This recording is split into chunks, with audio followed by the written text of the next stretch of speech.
Hello विद्यार्थी मित्रों, ધોરણ 11 સાયન્સ પ્રકરણ નંબર 4 સમતલમાં ગતિની આપણે સમજૂતી મેળવી રહ્યા છે. લાસ્ટ ચેપ્ટરમાં આપણે પ્રક્ષેપ ગતિની માહિતી મેળવી હતી. તો પ્રક્ષેપ ગતિના સમીકરણો તમે તૈયાર કરી દીધા હશે, એટલે લખી નાખી હશે. જે આજની આપણી હતી થિયરી છે એ છે નિયમિત વર્તુળમય ગતિ. નિયમિત વર્તુળમય ગતિ યાદ રાખજો, એ આજની આપણી આ થિયરી છે. ધ્યાન રાખજો, નિયમિત વર્તુળમય ગતિ. પ્રશ્ન પૂછાય છે કે નિયમિત વર્તુળમય ગતિ એટલે શું? યોગ્ય આકૃતિનો ઉપયોગ કરીને કેન્દ્રગામી પ્રવેગ અથવા ત્રિજ્યાવર્તી પ્રવેગ, ધ્યાન રાખજો, કેન્દ્રગામી પ્રવેગ અથવા તો ત્રિજ્યાવર્તી પ્રવેગ માટેનું સૂત્ર તારવો, એવો આપણો પ્રશ્ન પૂછાતો હોય છે. એ 4 માર્ક્સનો પ્રશ્ન પૂછાય છે. યાદ રાખજો, 4 માર્ક્સ અથવા તો 5 માર્ક્સ, 4 થી 5 માર્ક્સની અંદર આખો પ્રશ્ન પૂછાતો હોય છે. અને આઈએમપી પ્રશ્ન છે, 5 માર્ક્સ માટે અગત્યનો પ્રશ્ન છે. તો એ નિયમિત વર્તુળમય ગતિ એટલે શું? નિયમિત વર્તુળ ગતિ માટે યાદ રાખજો, યોગ્ય આકૃતિ દોરી એના કેન્દ્રગામી પ્રવેગનું સૂત્ર એ ધ્યાન રાખજો. આપણે લઈશું કેન્દ્રગામી પ્રવેગ, કેન્દ્રગામી પ્રવેગ અથવા ત્રિજ્યાવર્તી પ્રવેગ, તેને આપણે કહીએ છીએ એસી માટેનું સૂત્ર તારવું, એવો આપણો પ્રશ્ન પૂછાય છે. કેન્દ્રગામી પ્રવેગ અથવા તો ત્રિજ્યાવર્તી પ્રવેગ માટેનું આપણે સૂત્ર તારવવાનું છે. તો અહીંયા આગળ નિયમિત વર્તુળ ગતિ માટે આ જે છે, શરૂઆત કરીએ કે સૌથી પહેલા નિયમિત વર્તુળમય ગતિ એટલે શું? તો કે નિયમિત વર્તુળમય ગતિ એ દ્વિપરિમાણમાં ગતિ છે, 2 ડાયમેન્શનમાં ગતિ છે. કેવી ગતિ છે? 2 ડાયમેન્શન. જોઈએ ધારો કે પદાર્થ આટલા વર્તુળાકાર માર્ગે ગતિ કરતો હોય, અહીંયા ધારો કે આ વર્તુળાકાર માર્ગે ગતિ કરે છે, તો આ વર્તુળાકાર માર્ગે અહીંયા લઈએ છીએ કે અહીંયા જો આ એક પાર્ટિકલ પહેલા x દિશામાં પણ જાય છે અને y દિશામાં પણ જાય છે, એટલે કે આમ પણ આગળ વધે છે અને આમ પણ આગળ વધે છે. એટલે કે જ્યારે પદાર્થ વર્તુળાકાર પથે ગતિ કરતો હોય ત્યારે અહીંયા જોઈએ તો આપણે x દોરીએ આપણે, તો જ્યારે આ પાર્ટિકલ અહીંયા છે તેનો x યામ પણ છે અને એનો y યામ પણ છે. ધ્યાન રાખજો, એનો x યામ પણ છે અને y યામ છે. માટે આ ગતિને શું કહીશું? તો કે આ ગતિ જે છે એ દ્વિપરિમાણીય ગતિ છે. દ્વિપરિમાણીય ગતિ છે, એટલે કે નિયમિત વર્તુળમય ગતિ. તો શબ્દ અહીંયા આપણે નિયમિત, તો એ નિયમિત છે શું? તો કે અહીંયા આગળ નિયમિત એનો વેગ છે, એની ઝડપ અથવા તો એનો વેગ. તો કે કોઈ કણ નો વેગ કેવો રહેતો હોય? વેગ અથવા ઝડપ જો નિયમિત, નિયમિત એટલે કે અચળ. તો કે જો કોઈ પદાર્થ અથવા કણ વર્તુળાકાર માર્ગે નિયમિત વેગ અથવા ઝડપ એટલે નિયમિત વેગથી ગતિ કરતો હોય તો તે નિયમિત વર્તુળમય ગતિ કરે છે તેમ કહેવાય. ક્લિયર છે? વ્યાખ્યા શું થઈ ગઈ? જ્યારે કોઈ પદાર્થ અથવા કણ, પછી યુઝ કરો છે પદાર્થ વર્તુળાકાર માર્ગે અચળ ઝડપથી અથવા અચળ વેગથી ગતિ કરતો હોય તો તે નિયમિત વર્તુળમય ગતિ કરે છે તેમ કહેવાય છે. તો તે નિયમિત વર્તુળમય ગતિ કરે છે. જ્યારે કોઈ પદાર્થ વર્તુળાકાર માર્ગે અચળ ઝડપથી, ઝડપ કેવી હોય? હંમેશા અચળ હોય. ધ્યાન રાખજો, ગતિ કરતો હોય તો પદાર્થની ગતિ કેવી થઈ ગઈ? વર્તુળમય ગતિ. તો તે નિયમિત વર્તુળમય ગતિ કરે છે અથવા તેની ગતિને નિયમિત વર્તુળમય ગતિ કહે છે. નિયમિત વર્તુળમય. તો તો તેની ગતિને, તો તેને નિયમિત વર્તુળમય ગતિ, એને નિયમિત વર્તુળમય ગતિ કહે છે. અહીંયા બધા નિયમિત વર્તુળમય ગતિ કરે છે. શરત કઈ થઈ ગઈ? તો કે પદાર્થ વર્તુળાકાર માર્ગે ફરતો હોવો જોઈએ અને એની ઝડપ અચળ હોવી જોઈએ. ઝડપ કેવી હોવી જોઈએ? અચળ હોવી જોઈએ. તો પદાર્થ નિયમિત વર્તુળમાં ગતિ કરે છે તેમ કહેવાય. કઈ ધ્યાન રાખજો. હવે પદાર્થ જ્યારે નિયમિત વર્તુળમાં ગતિ કરતો હોય, ધ્યાન રાખો અહીંયા, તો પદાર્થ હાથના વર્તુળાકાર માર્ગે ગતિ કરી રહ્યો છે. તો આ એનું સેન્ટર છે વર્તુળનું. તો ધારો કે આપણે બિંદુ P લઈએ, તો બિંદુ P નો આ સમયે જો વેગ જાણવો હોય શું કરી શકે? તો બિંદુ P પાસે દોરેલો સ્પર્શક આ બિંદુ P પાસે વેગની દિશા V દર્શાવે છે. ધારો કે કણ થોડી વાર પછી P' પાસે પહોંચ્યો, અહીંયા દોરેલો સ્પર્શક એની દિશા V' દર્શાવે છે. તો જ્યારે કોઈ પણ પદાર્થ વર્તુળાકાર માર્ગે ગતિ કરતો હોય ત્યારે જો તેનો વેગ જાણવો હોય તો તે બિંદુ પાસે શું દોરવો પડે છે? સ્પર્શક દોરવો પડે છે. આપેલા બિંદુ પાસે દોરેલો સ્પર્શક, આપેલા બિંદુ પાસે દોરેલો સ્પર્શક તે બિંદુ પાસે આપેલા પદાર્થનો અથવા કણનો વેગ દર્શાવે છે. એ આપણે ધ્યાન રાખીશું. ધ્યાન રાખો, બરાબર છે? લખીશું આપણે વર્તુળાકાર માર્ગે કોઈ પણ બિંદુ પાસે દોરેલો સ્પર્શક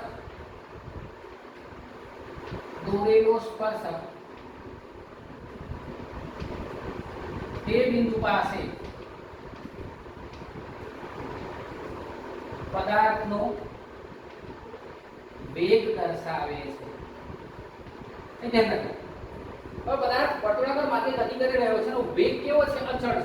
તમારા મગજમાં શબ્દ આવે કે વેગ અચળ છે, વેગ બદલાતો નથી, વેગ બદલાતો નથી, તો પ્રવેગ ઉત્પન્ન કરતા થાય. ધ્યાન રાખો. તો કે જ્યારે પદાર્થ વર્તુળાકાર માર્ગે ગતિ કરતો હોય તેનો વેગ અચળ છે. વેગ કેવો છે? અચળ છે. તો આ વેગ બધે અહીંયા v, અહીંયા v, અહીંયા પણ v, અહીંયા પણ v, બધે વેગ v અચળ રહેશે. પણ વેગની દિશાઓ જો અહીંયાથી આ તરફ હતી, પછી દિશા જો ઉપર તરફની થઈ ગઈ, પછી આ તરફની થઈ ગઈ, પછી આ તરફની થઈ ગઈ, એટલે કે દિશા બદલાય છે. દિશા શું થાય છે? બદલાય છે. પણ દિશા, વેગની દિશા બદલાય છે. માટે અહીંયા શું ઉત્પન્ન થાય છે? પ્રવેગ ઉત્પન્ન થાય છે. યાદ રાખીશું આપણે. તો કે આપણે વર્તુળાકાર માર્ગે ગતિ કરતા, વર્તુળાકાર માર્ગે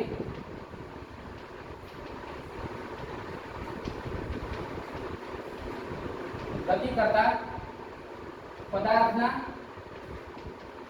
વેગનું મૂલ્ય અચળ રહે છે. એટલે કેવું છે? અચળ હોય છે. પરંતુ તેની દિશા સતત બદલાય છે. માટે શું ઉત્પન્ન થાય છે? પ્રવેગ ઉત્પન્ન થાય છે. પ્રવેગ ઉત્પન્ન થવા માટે આપણે કારણ લખીએ કે વર્તુળાકાર માર્ગે જ્યારે કોઈ પણ ગતિ કરતો હોય ત્યારે એની અંદર પ્રવેગ કેમ ઉત્પન્ન થાય છે? કારણ કે અહીંયા વેગની દિશા સતત બદલાતી હોય છે. વેગની દિશા સતત બદલાતી હોય છે.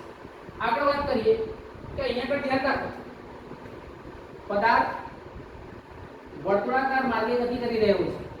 તો આની ત્રિજ્યા છે r, તો આ એનો વેગ છે. ધ્યાન રાખો, વેગ v. તો અહીંયા r અને v બંને એકબીજાને લંબ રૂપે છે. તો અહીંયા r અને v વચ્ચેનો ખૂણો અહીંયા લઈએ આપણે, આ ખૂણો 90 ડિગ્રી પડે છે.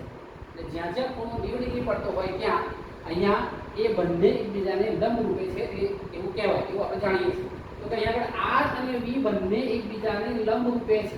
r એટલે અહીંયા આગળ આપેલા કણનું વર્તુળના કેન્દ્રથી સ્થાન સદિશ, અને અહીંયાથી લઈએ છે આનો વેગનો સદિશ. તો કે r અને v જે મારા છે એ r અને v વચ્ચે હંમેશા શું હોય છે? એટલે કે r અને v એકબીજા સાથે લંબ રૂપે હોય છે. તો કે અહીંયા આગળ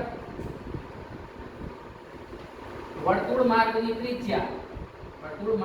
ત્રિજ્યા સ્મોલ r અને પદાર્થનો વેગ v એકબીજાને લંબ રૂપે હોય છે. સ્પર્શક દોરીએ અને વેગ ખબર પડી જાય કે કેવા હોય છે, પછી એકબીજાને લંબ રૂપે હોય છે. આ વસ્તુ મારે ખાસ યાદ રાખવાની છે કે અહીંયા જે પ્રવેગ ઉત્પન્ન થાય છે, વેગ ઉત્પન્ન થાય છે, વેગ અને r બંને એકબીજાને લંબ રૂપે હોય છે. એટલે બંને વચ્ચેનો ખૂણો હંમેશા કેવો હોય છે? 90 ડિગ્રી. હવે આપણે આવીએ છીએ કે મારે સાબિત કરવાનું છે કેન્દ્રગામી પ્રવેગ માટેનું સૂત્ર. આપણે સાબિત કરવું છે કેન્દ્રગામી પ્રવેગ, કેન્દ્રગામી પ્રવેગ અથવા તો त्रिज्यावर्ती प्रवेग. याद रखो सेंट्रीपिटल फोर्सेस और रेडियल एक्सेलरेशन केंद्रगामी प्रवेग अथवा तो त्रिज्यावर्ती प्रवेग ની આપણે સમજૂતી મેળવવાની છે. તેના માટે આપણે આ આકૃતિનું ધ્યાન રાખીએ. તો અહીંયા આગળ આકૃતિ 1 એટલે આકૃતિ 1 મુજબ અથવા આકૃતિ મુજબ ધારો કે કોઈ કણ વર્તુળાકાર માર્ગે નિયમિત વર્તુળમાં ગતિ કરી રહ્યો છે. અહીંયા લઈએ છે કોઈ સમય t 0 સમયે આપેલો કણ બિંદુ P પાસે અને ડેલ્ટા t સમયે, ધારો કે t t સમયે એ કણ ક્યાં છે? બિંદુ P પાસે છે અને t t ડેલ્ટા t સમયે t છે તો આ એ સમય લઈએ છે t ડેલ્ટા t સમયે તે બિંદુ P' પાસે પહોંચે છે. તો પહેલાથી આ એક કણ શું છે? નિયમિત વર્તુળમાં ગતિ કરી રહ્યો છે. એટલે આકૃતિમાં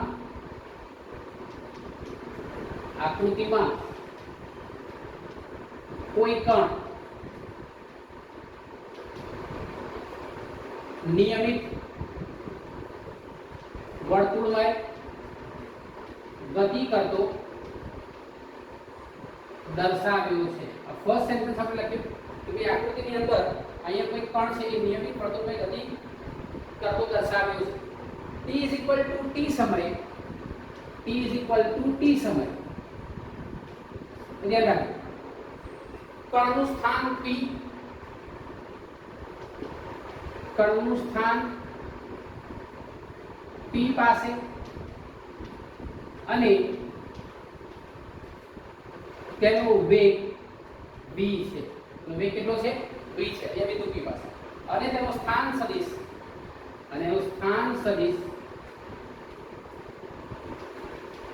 સ્મોલ r છે. સ્થાન સદિશ કેટલો છે? સ્મોલ r છે. તો અહીંયા જો ધ્યાન રાખો t સમય પણ ક્યાં છે? બિંદુ P પાસે છે. ત્યાં એનો વેગ v છે. વેગ કેટલો છે? v છે અને એનો સ્થાન સદિશ r છે.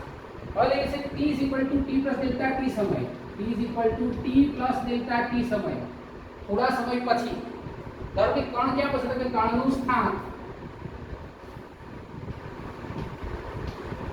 કણનું સ્થાન ક્યાં છે? P' પાસે. તેનો વેગ કોનો કણનો વેગ કેટલો છે? v' અને સ્થાન સદિશ છે તમારો r' છે. ક્લિયર છે? ધ્યાન રાખજો એટલે ત્રણ વસ્તુ ક્લિયર. અહીંયા t પાસે દર્શાવ્યો, અહીંયા દર્શાવ્યો. હવે ધ્યાન રાખીએ છીએ મિત્રો કે અહીંયા પર કણ અહીંયાથી અહીંયા પહોંચ્યો માટે એ અહીંયાથી અહીંયા જેટલું કોણીય સ્થાન અહીંયા ધ્યાન રાખજો. રેખીય સ્થાનાંતર કેટલું? તો કે ડેલ્ટા r છે. એટલે કે આપેલો કણ જે છે એ ડેલ્ટા r જેટલું સ્થાનાંતર કરે છે. બરાબર છે? ડેલ્ટા r જેટલું સ્થાનાંતર કરે છે. અહીંયા ડેલ્ટા r જેટલું સ્થાનાંતર અહીંયાથી અહીંયામાં કરે. વેગની દિશા બદલાય એટલે પ્રવેગ ઉત્પન્ન થાય. વેગની દિશા બદલાય છે તો અહીંયા લઈએ છે અહીંયા કણ ડેલ્ટા t સમયમાં આપેલો કણ છે શું છે? ડેલ્ટા t સમયમાં ડેલ્ટા r જેટલું સ્થાનાંતર કરે છે. બરાબર ડેલ્ટા t સમયમાં એટલે t ડેલ્ટા t લઈએ તો ડેલ્ટા t સમય વધ્યો. આ ડેલ્ટા t સમયમાં આપેલો કણ અહીંયાથી અહીંયા એટલે કે ડેલ્ટા r જેટલું સ્થાનાંતર કરે છે. હવે લઈએ છે તો ભાઈ અહીંયા આગળ જો મારે લેવું હોય તો ભાઈ આગળ વેગ જે છે delta t upon delta r મારી પાસે સ્થાનાંતર છે. તો ભાઈ અહીંયા આગળ આપેલા કણની અંદર જો પ્રવેગ ઉત્પન્ન થાય છે ધ્યાન રાખજો પ્રવેગ અહીંયાથી અહીંયા પહોંચ્યું ત્યારે વેગની દિશા બદલાઈ ગઈ. એટલે અહીંયા આગળ શું ઉત્પન્ન થયો? પ્રવેગ ઉત્પન્ન થયો. અને વેગનો ફેરફાર કેટલો છે? કે v થી ડેલ્ટા અહીંયા v' એટલે કે ડેલ્ટા v. તો કે આગળ ડેલ્ટા t સમયમાં કણના વેગનો ફેરફાર ડેલ્ટા v છે.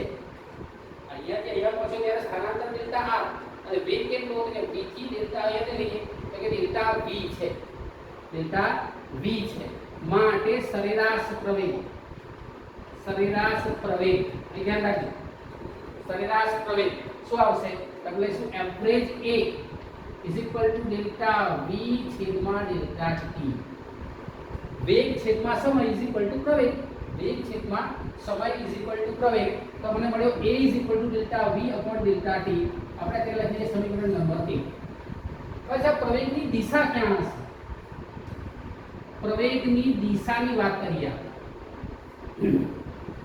તો જો કણ આર્કના ગતિ કરી રહ્યો છે આર્ક, તો જ્યારે આવી વાત કરતા હોઈએ ત્યારે હંમેશા વેગની દિશા જે છે એ વેગની દિશા કેન્દ્ર તરફની, કોના તરફની? કેન્દ્ર તરફની, અને તમારા સ્થાનાંતરને લંબરૂપે. એટલે આર્કના વેગ આર્કમાં ગતિ કરી રહ્યો છે, તેનો દિશા ક્યાં આવશે? તો કે પ્રવેગની દિશા કેન્દ્ર તરફની, કોના તરફની? કેન્દ્ર તરફની છે. અને અહીંયા ડેલ્ટા r ને લંબ રૂપે છે. ડેલ્ટા r ને લંબ રૂપે છે. ખાસ યાદ રાખજો બરાબર રહે. એક દિશા વર્તુળના કેન્દ્ર C તરફની છે. અહીં આપણે લખીએ છીએ કે પ્રવેગની દિશા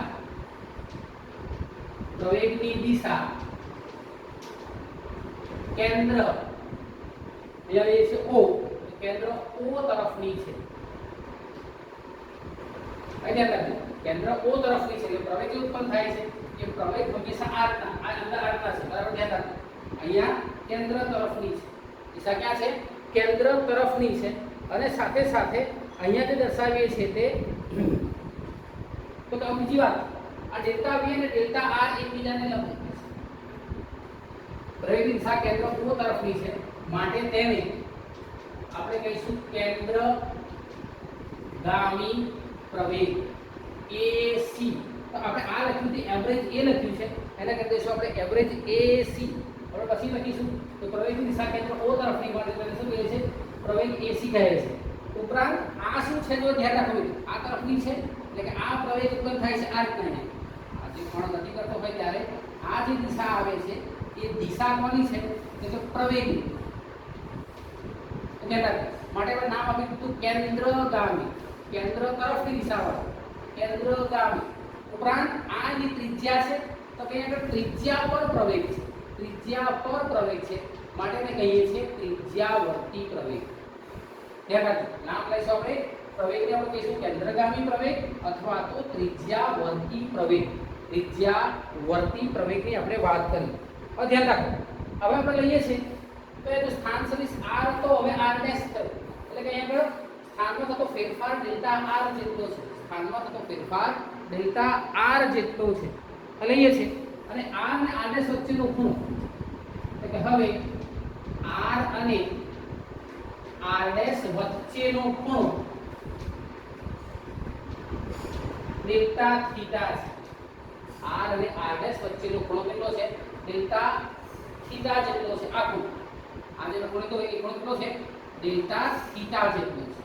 આ ખૂણો થયો એટલે અને એનું રેખીય સ્થાનાંતર કેટલું થયું? p થી p'. p થી p' એટલે કે ડેલ્ટા r જેટલું. ધ્યાન રાખજો, અહીંથી અહીંયા જાય છે એટલે ચાપ p થી p' અને ત્રિજ્યા કેટલી છે? ચાલો કહીએ છે r લઈએ છીએ. જેટલી લઈએ છે આપણે આગળ ત્રિજ્યા જો આપણે r લઈ લઈએ તો કે આવા સમય આપણે લેતા હોઈએ ત્યારે શરૂઆત કરીએ તો કે અહીં જો ધારો કે એક વસ્તુ આપણે ધારી લઈએ કે ભાઈ r r' કેપિટલ R અને v v'. કેમ? તો વ્યાખ્યામાં જ લખેલું છે કે ભાઈ ઝડપ એની કેવી છે? અચળ છે. જેટલી અહીંયા હતી એટલી જ અહીંયા હશે, જેટલી જ અહીંયા હશે એટલી જ અહીંયા હશે, એટલી જ અહીંયા હશે, એટલી જ અહીંયા હશે. એટલે કે બધે વેગ કેવો રહે છે? અચળ રહે છે. અને આ તો ત્રિજ્યા છે, વર્તુળની ત્રિજ્યા હંમેશા કેવી હોય? અચળ હોય. આ r r' એ બધી કેપિટલ R ધારી લઈએ છીએ અને v v' v લઈએ છીએ. v v લઈએ છીએ. હવે અહીંયા જુઓ, આ ડેલ્ટા v અને આ ડેલ્ટા r એકબીજાને લંબ રૂપે છે. જો આકૃતિમાં આ ડેલ્ટા v અને આ ડેલ્ટા r એકબીજાને લંબ રૂપે છે. તો આપણે લખીએ છીએ કે ડેલ્ટા v અને ડેલ્ટા r એકબીજાને લંબ રૂપે છે. અને લંબ રૂપે છે માટે અહીંયા પણ બે ત્રિકોણો મળે છે. એક તો ત્રિકોણ મળે છે OPP' અને બીજો મળે છે મને ABC. અહીંયા આગળ તો મારી પાસે જે બે ત્રિકોણો મળે છે મને એ બંને ત્રિકોણો કેવા છે? તો કે અહીંયા આગળ સમરૂપ ત્રિકોણો છે. તો લઈએ છીએ, ધ્યાન રાખજો, ત્રિકોણ OPP પી ડેશ એટલે અહીં ત્રિકોણ OPP ડેશ ત્રિકોણ OPP ડેશ અને ત્રિકોણની વાત કરતા હોઈએ ABC અહીં ધ્યાન રાખજો ત્રિકોણ ABC અને ત્રિકોણ ABC સમરૂપ ત્રિકોણો છે કેવા છે સમરૂપ ત્રિકોણો છે અહીંયા જો આ આવું છે એટલે આ વેગને આપણે અહીંયાથી લીધો અહીંયા દર્શાવી દીધો આ વેગને અહીંયાથી લીધો એનો અહીંયા દર્શાવી દીધો તો એ આપણે વેગના સદિશો દર્શાવીએ છીએ જે બે વેગ આપણને મળતા હોય છે એ બે વેગની વાત આપણે કરીએ છીએ તો અહીંયા ધ્યાન રાખો આ આર્કમાં લીધો અને એક આર્કમાં લીધો તો જો એડિશન થઈ જશે આ ડેલ્ટા V ડેલ્ટા V આ ડેલ્ટા V થઈ જશે ક્લિયર છે આર્કમાં આપણે દર્શાવી દીધેલા છે પૂછથી 6 મેથડથી તો ડેલ્ટા V પડી જાય છે હવે આ બે ત્રિકોણો મને મળ્યા અહીંયા ખૂણો ડેલ્ટા થીટા છે કે અહીંયા ખૂણો ડેલ્ટા થીટા છે અહીંયા ડેલ્ટા V છે તો અહીંયા ડેલ્ટા R છે અહીંયા R છે તો અહીંયા V છે R ડેશ છે તો V ડેશ તો સમરૂપતાની શરતો લેતા હોઈએ ત્યારે ધ્યાન રાખજો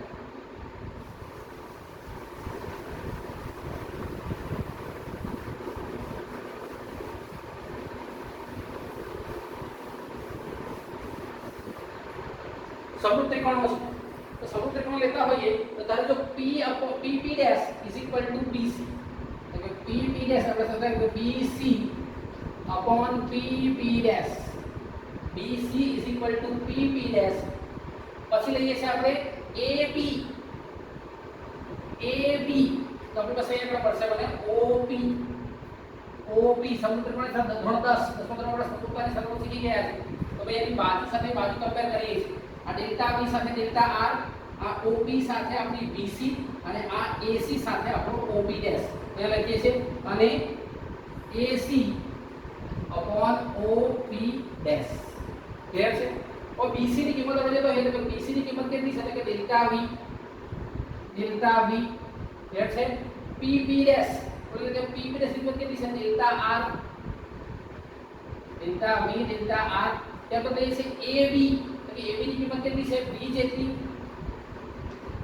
V જેટલી અને આની કિંમત કેટલી છે R આની કિંમત છે આપણી R ક્લિયર છે તો આપણે આ કિંમત મૂકતા નથી એટલે V અને R એક જ કિંમત મૂકી દઈએ છીએ V અને R ને એક જ કિંમત મૂકી દઈએ છીએ તો કોઈ અથવા તો લખવું હોય તો તમે લખી શકો કે V dash upon R dash V dash upon R dash આ બેને સરખાવીએ છીએ તો કે હવે જો ડેલ્ટા T ટેન્ડ્સ ટુ 0 હોય તો डेल्टा T टेंड्स टू 0 હોય તો ધ્યાન રાખજો limit delta T tends to 0 delta V upon delta R delta V upon delta R is equal to અહીંયા આપણે લખીશું V अपॉन R એટલે લખીશું V अपॉन R અહીં ધ્યાન રાખજો delta V upon delta R is equal to V upon R તો લખીશું dV upon dR dV upon dr એ ધ્યાન રાખજો અહીં આપણે લખતા હોય શું લખી શકીશું તો કે ડેલ્ટા V अपॉन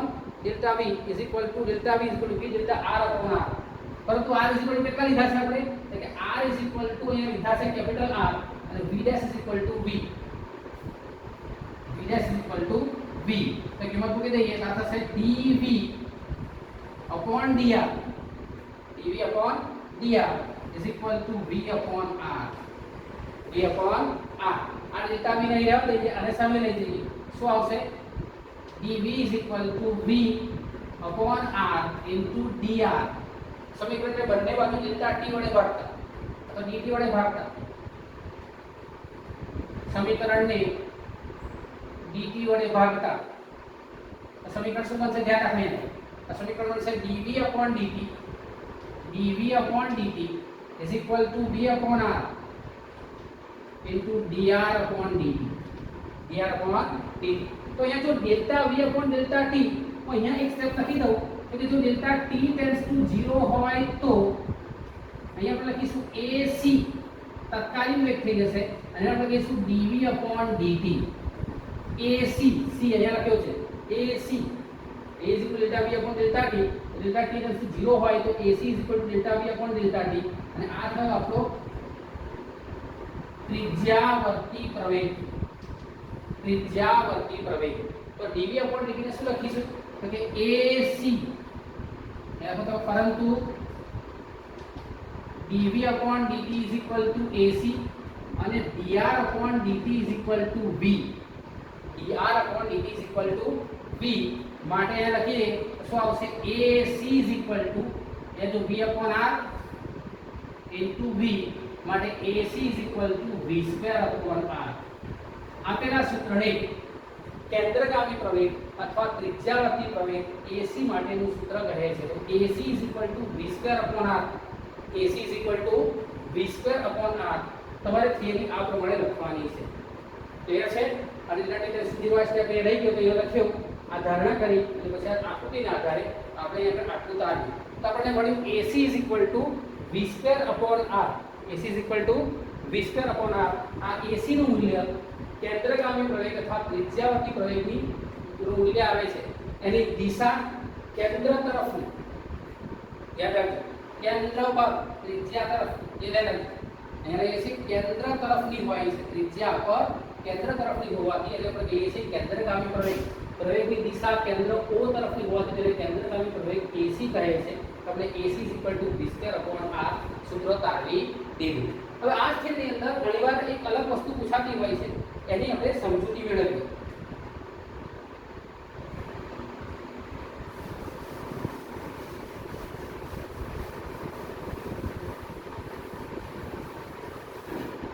તો આપણે સમજીશું કે કોણીય સ્થાનાંતર, કોણીય વેગ,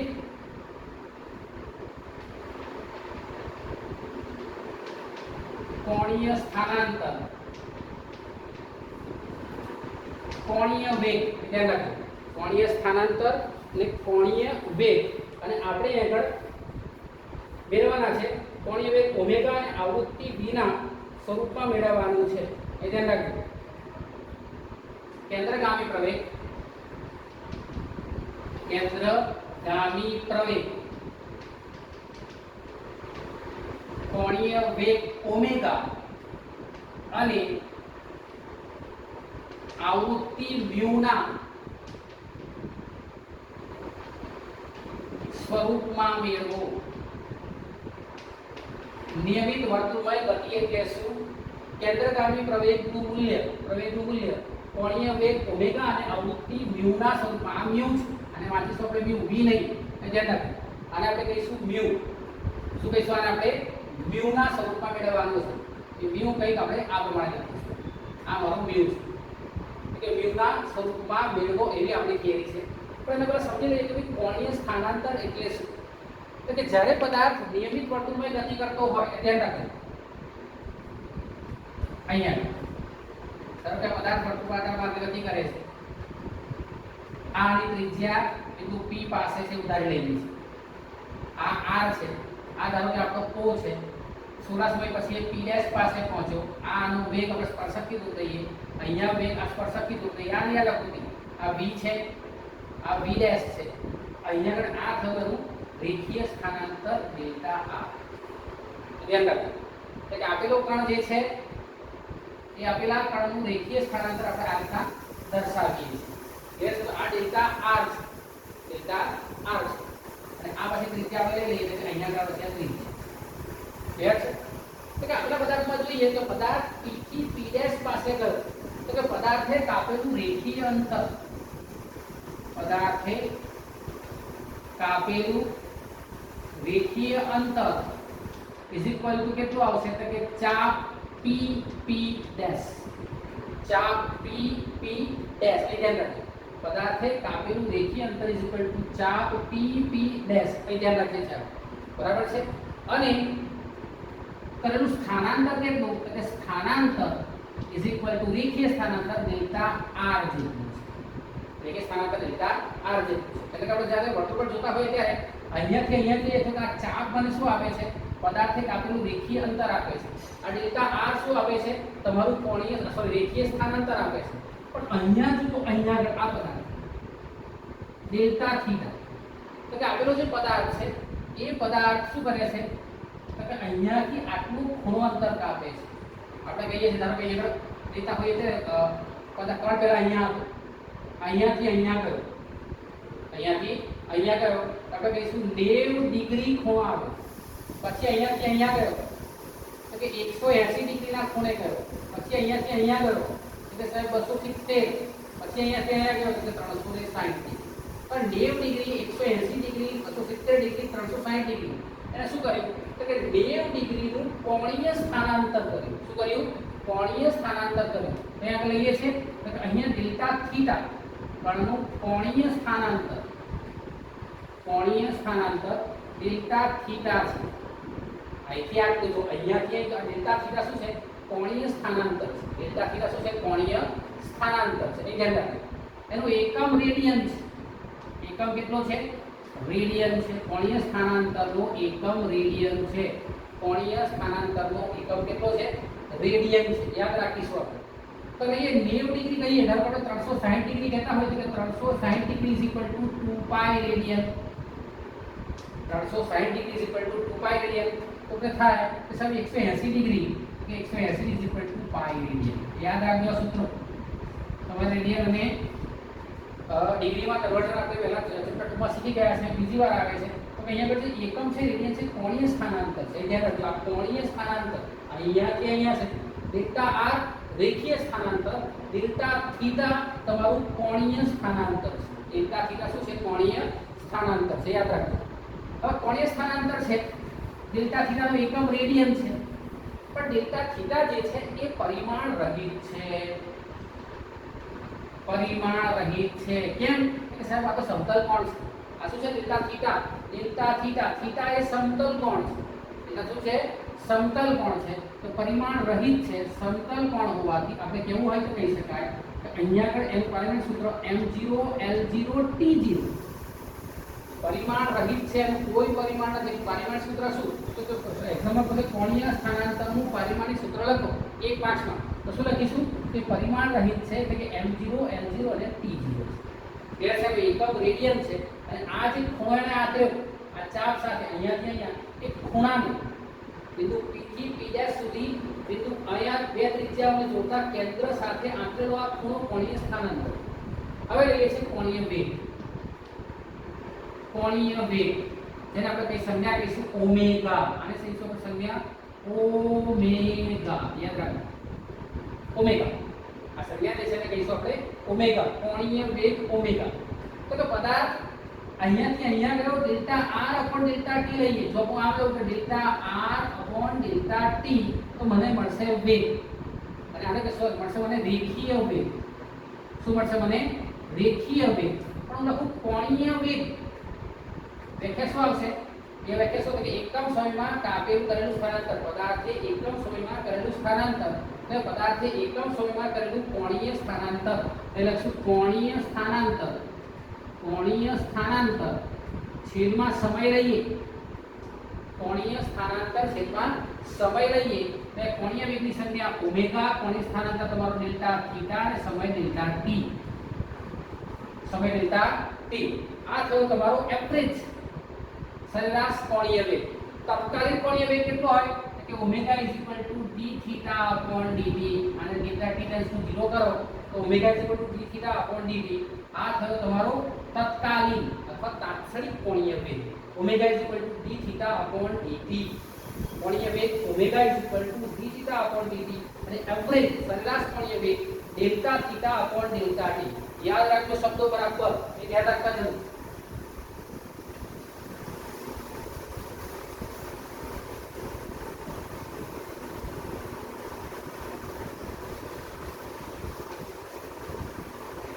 આગળ વધીએ તો જે ઓમેગા છે તો એકમ શું આવશે? તો કે કોણીય વેગનો એકમ. કોણીય વેગનો એકમ આપણે લઈશું રેડિયન પર સેકન્ડ. રેડિયન પર સેકન્ડ. આ d થીટા કોણીય સ્થાનાંતર એનો એકમ રેડિયન. ડેલ્ટા t સમય. સમયનો એકમ સેકન્ડ. એટલે લખવાનું છે રેડિયન પર સેકન્ડ. રેડિયન પર સેકન્ડ. હવે પારિમાણિક સૂત્ર શું આવશે? પારિમાણિક સૂત્ર. તો પારિમાણિક સૂત્ર બનાવીએ એટલે રેડિયનનું તો કોઈ છે જ નહીં. કોણ રહી ગયો? સેકન્ડ. તો લખીશું m0 l0 t - 1. m0 l0 t - 1.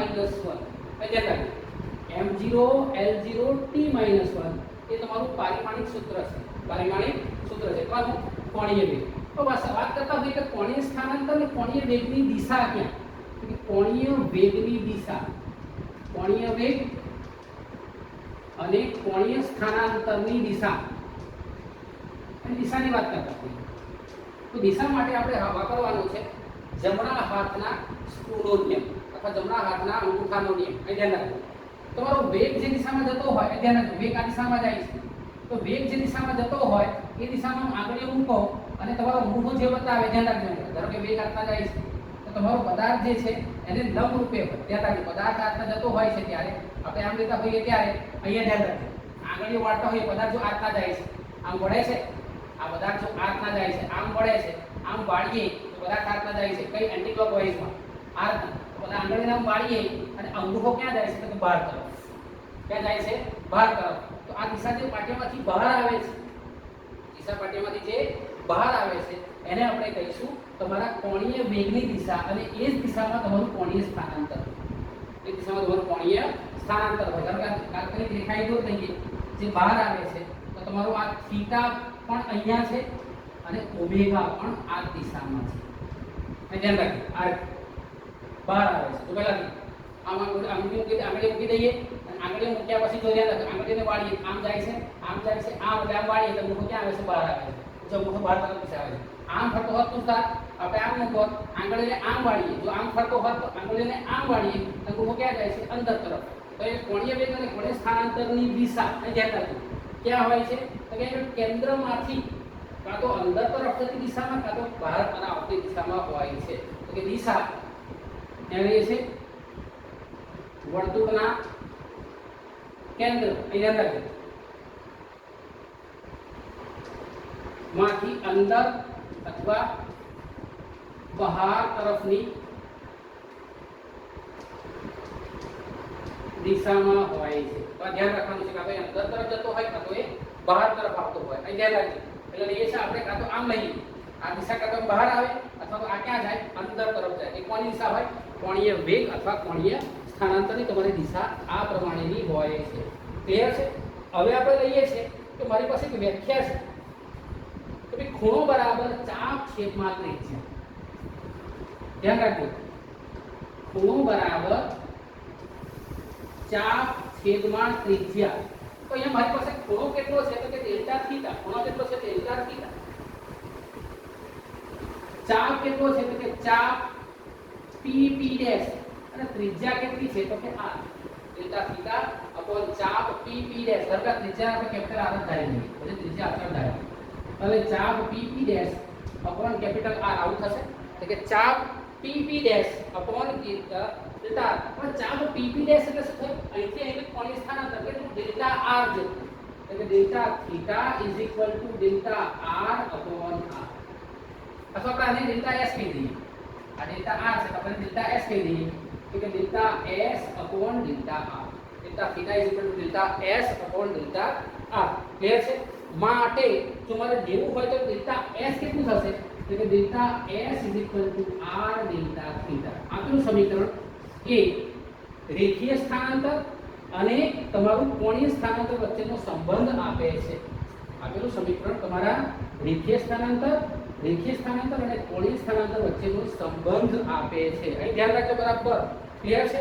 હવે લઈએ છે આપણે તો ભાઈ અહીંયા તો લઈએ ધ્યાન રાખજો આપેલા સમીકરણમાં delta theta is equal to delta s upon r, પણ delta s is equal to r delta theta. સમીકરણને ડેલ્ટા t વડે ભાગતા.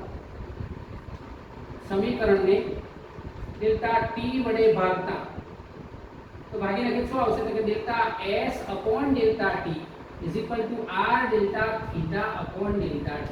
और delta s upon delta t આપણે આગળ r લખીશું તો ડેલ્ટા s લખી દઈએ તો રેખીય વેગ શું મળે? મને v.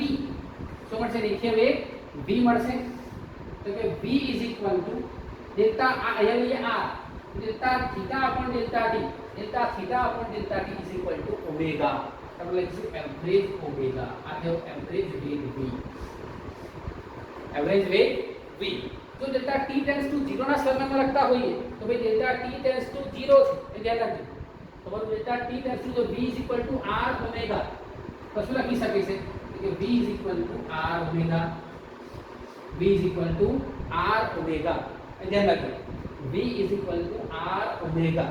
આ તમારે યાદ રાખવાનું છે. v is equal to r omega. હવે આપણી પાસે કેન્દ્રગામી પ્રવેગ છે, તો ભાઈ કેન્દ્રગામી પ્રવેગ AC v² r આવું સમીકરણ છે. કેન્દ્રગામી પ્રવેગ પહેલી થિયરી પ્રમાણે આ AC નું મૂલ્ય કેટલું મળ્યું હતું v² r. એમાં v ની કિંમત મૂકી દઈએ તો AC કેટલો મળશે તો કે AC v ની જગ્યાએ r² ω² r. એક આ કેન્સલ થઈ ગયો માટે AC r ω². AC r ω². અહીંયા લખો AC r ω² આપણને મળી જાય છે. ક્લિયર છે કે AC r ω² આપણને મળી ગયું. તો તમારે ઘણીવાર એક્ઝામમાં અહીંયા સુધી તારવવાનું હોય છે. કેન્દ્રગામી પ્રવેગનું મૂલ્ય ઓમેગાના સ્વરૂપમાં અને આ હતું કેન્દ્રગામી પ્રવેગનું મૂલ્ય વેગ v ના સ્વરૂપમાં. હવે આપણે પ્રશ્ન આપણો એવો છે કે કેન્દ્રગામી પ્રવેગ કોણીય વેગ ઓમેગા અને આવૃત્તિ v ના સ્વરૂપમાં આપણે દર્શાવવાનો પ્રયત્ન કરીએ તો થિયરીને આપણે થોડી આગળ લઈએ. આ તમારી બીજી થિયરી અહીંયા પૂરી થઈ. AC r ω² અહીંયા તમારી પૂરી થાય છે. હવે લઈએ છીએ રેખીય ઝડપ. શરૂઆત કરીએ છીએ આ પ્રશ્નની જે આપણે પ્રશ્ન પૂછાય છે તો કે રેખીય ઝડપ ની વાત કરતા હોઈએ તો કે રેખીય અંતર છેદમાં સમય તો રેખીય અંતર કેટલું હતું આપણું તો કે અહીંયાથી અહીંયા જઈએ તો ડેલ્ટા S છે તો રેખીય ઝડપ આપણે લઈએ છીએ v રેખીય અંતર કેટલું તો કે ચાપ PP' અપોન સમય કેટલો હતો તો કે ડેલ્ટા t. સમય કેટલો હતો ડેલ્ટા t આપણે લઈએ છીએ અથવા તો લઈએ છીએ તો કે ચાપ PP' તો સમય લઈએ કેપિટલ T. તો સમય લઈએ કેપિટલ T અને એ ચાપ PP' છે કે લઈએ એક પૂર્ણ ચક્ર. રેખીય અંતર એટલે કે વર્તુળ પર એક પૂર્ણ પરિભ્રમણ છેદમાં સમય ધારો કે t. એક પૂર્ણ પરિભ્રમણ કરવા માટે લાગતો સમય અહીંયા લઈએ કેપિટલ T એક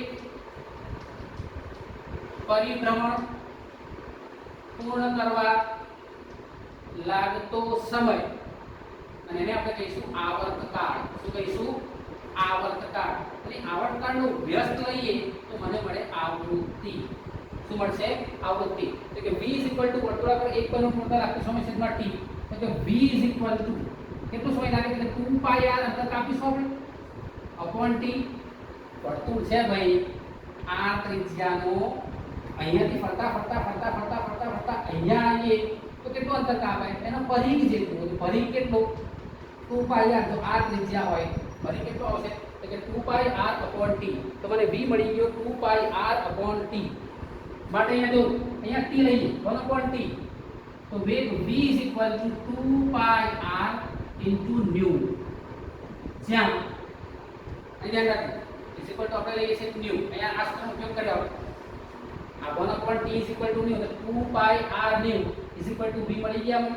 તો આ વેગ છે ને આ આવૃત્તિ છે. યાદ રાખજો સંજ્ઞાઓ બંને તમારે અલગ લખવાની છે. તો કે v = 2π r * new.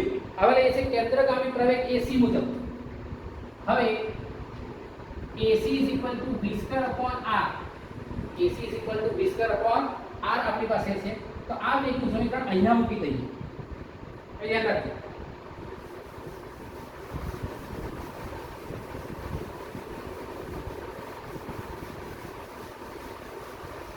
AC = v² upon r આપણી પાસે છે.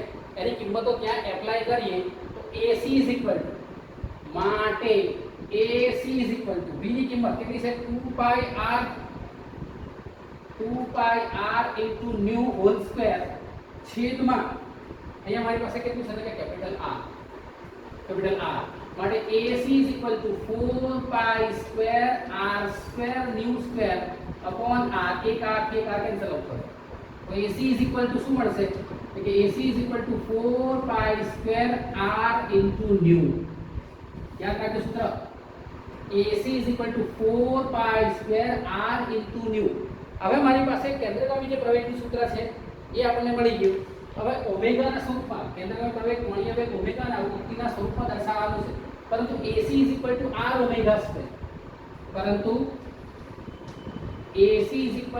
આવું સૂત્ર લઈ લઈએ તો શું આવશે તો કે r ω² = 4π² r * ન્યુ એક r થી એક r કેન્સલ આઉટ થઈ ગયો તો મને મળ્યું omega is equal two under route 4 pi square new 4 pi square new અહીંયા નથી તો અહીંયા આગળ તમારી પાસે AC નું મૂલ્ય આ રીતે કે આ રીતે એક્ઝામમાં તમારે આટલું લખવાનું છે AC is equal two 4 pi square r into new અહીંયા આગળ 4 pi square r into new new square sorry અહીંયા સ્ક્વેર છે ન્યુ સ્ક્વેર ક્લિયર છે અહીંયા લખીશું ન્યુ સ્ક્વેર ક્લિયર છે વર્ગમૂળ કાઢી નાખીએ શું આવશે omega is equal two 2 pi new અને ન્યુ એટલે કેટલા 1 upon t માટે omega is equal two 2 pi upon t યાદ રાખજો ખાસ પહેલા omega is equal two 4 pi square new square આ થયા કેન્સલ થયા 4 પાઈ સ્ક્વેર ચાનું વર્ગમૂળ 2 પાઈ સ્ક્વેર નું પાઈ ન્યુ સ્ક્વેર નું મ્યુ માટે આ મ્યુ મ્યુ એટલે કેટલા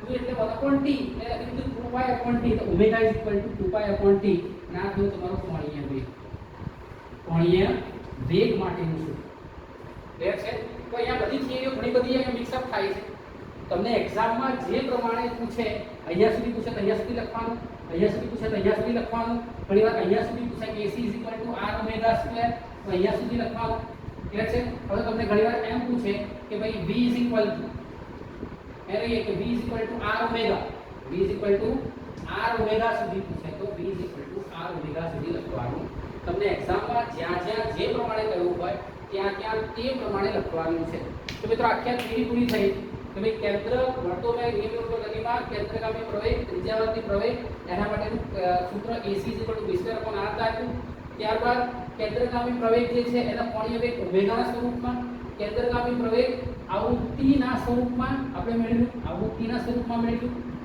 ક્લિયર છે અને એના જ આધારે સાબિત કર્યું કે omega is equal two 2 pi upon t clear છે અથવા omega is equal two 2 pi new 2 પાઈ ને આવૃત્તિ વડે ગુણી નાખો તો તમને કોણીય આવૃત્તિ મળે આ સૂત્ર જે તમને મળે છે ને કોણીય આવૃત્તિ કહેવાય શું કહેવાય છે કોણીય આવૃત્તિ જે આપણે પાછળના ચેપ્ટરમાં આનો યુઝ કરીશું કે omega is equal two 2 pi upon t આ ઓમેગા થી કોણીય વેગ નથી કોણીય આવૃત્તિ પણ કહેવાય છે સમજ પડી હશે જે સમજ ન પડી હોય તમારે મને પાછું બેક પૂછવાનું છે અહીંયા ચેપ્ટરની બધી થિયરી પૂરી થાય છે હજુ એક થિયરી આપણે કદાચ બાકી છે તો જ્યારે આપણે દાખલા ગણીશું ત્યારે એ થિયરીની ચર્ચા આપણે કરી લઈશું અને દાખલા ગણવાનો પ્રયત્ન કરીશું લખવાનું છે લખીને મને મોકલાવાનું છે અને કમેન્ટમાં પોતાનું નામ હંમેશા લખવાનું છે વિડીયોને લાઈક કરો થેન્ક યુ